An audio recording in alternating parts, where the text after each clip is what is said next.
So up to the start. Attention. We have a heat of the Princess Royal Challenge Cup on the Berkshire station.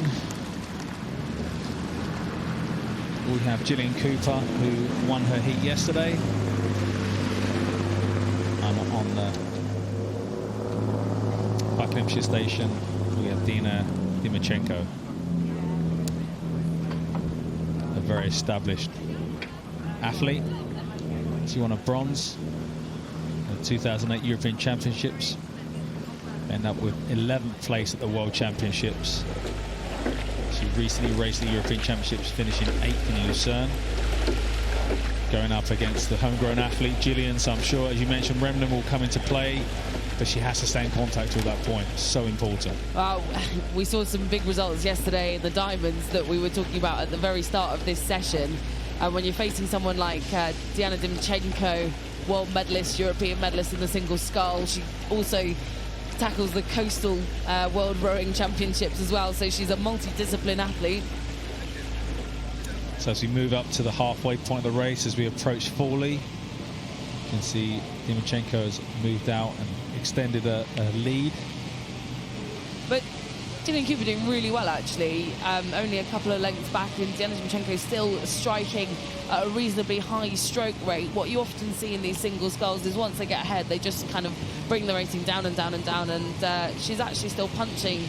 And it's such a long way in a single as well, so it's always that, do I bring it down too early? You know, I need to stay controlled, need to keep tapping it, don't want it to get heavy. So it's, but that's the skill of experience, isn't it? Having that experience, understanding what works for you as an individual, as a crew, when it comes to these kind of moments in the race, when you maybe have that buffer or that margin, you don't want to let the other crew get too close, or the other sculler, making sure that you keep in front so you can kind of give yourself the easiest possible, you know, kind of finish, so you're kind of conserving energy for later in the week.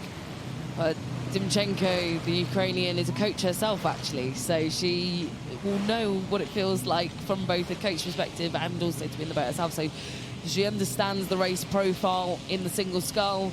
She has come here to win this event. She has really got the bit between her teeth. She came here last year and just said it was an unforgettable experience for her. You know, that's the kind of thing that's the impression that Henley leaves on some of these international athletes. An unforgettable experience is the way that she quoted it. So she wants to come in and win this year. She's got some tough competition in the last stages, but she's making good work here of Gillian Cooper from Upper Thames. But I'm sure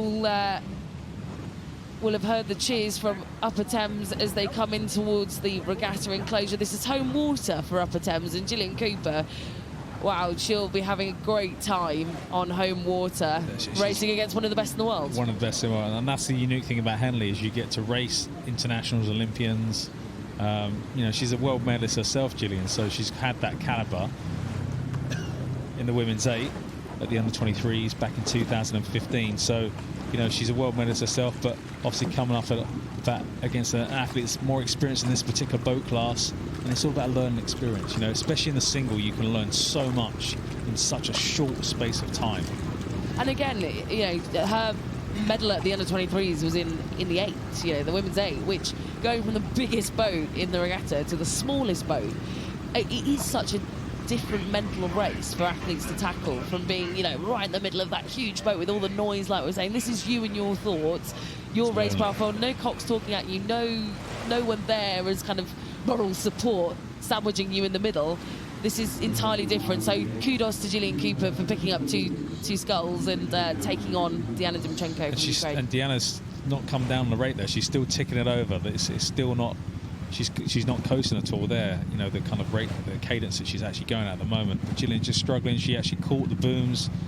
And the thing is, when you hit the booms, you never know whether it's damaged your rigging in some way, your blade. You know, you never know what the impact it's had on the boat until you finish. So I hope. Again, another unique thing about this course actually is the wash. So even at this early time in the morning, we've not got many crews out on the water and not many pleasure boats or anything like that.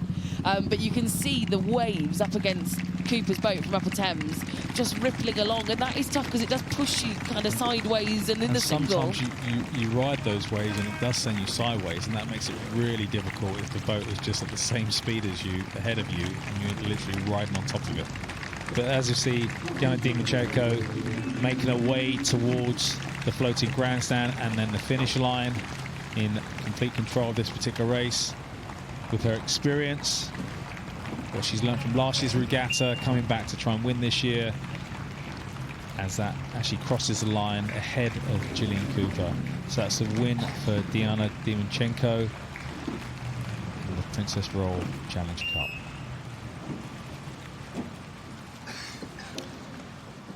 So a very solid, dominant performance there from Diana Dymchenko, and we look forward to seeing her racing tomorrow.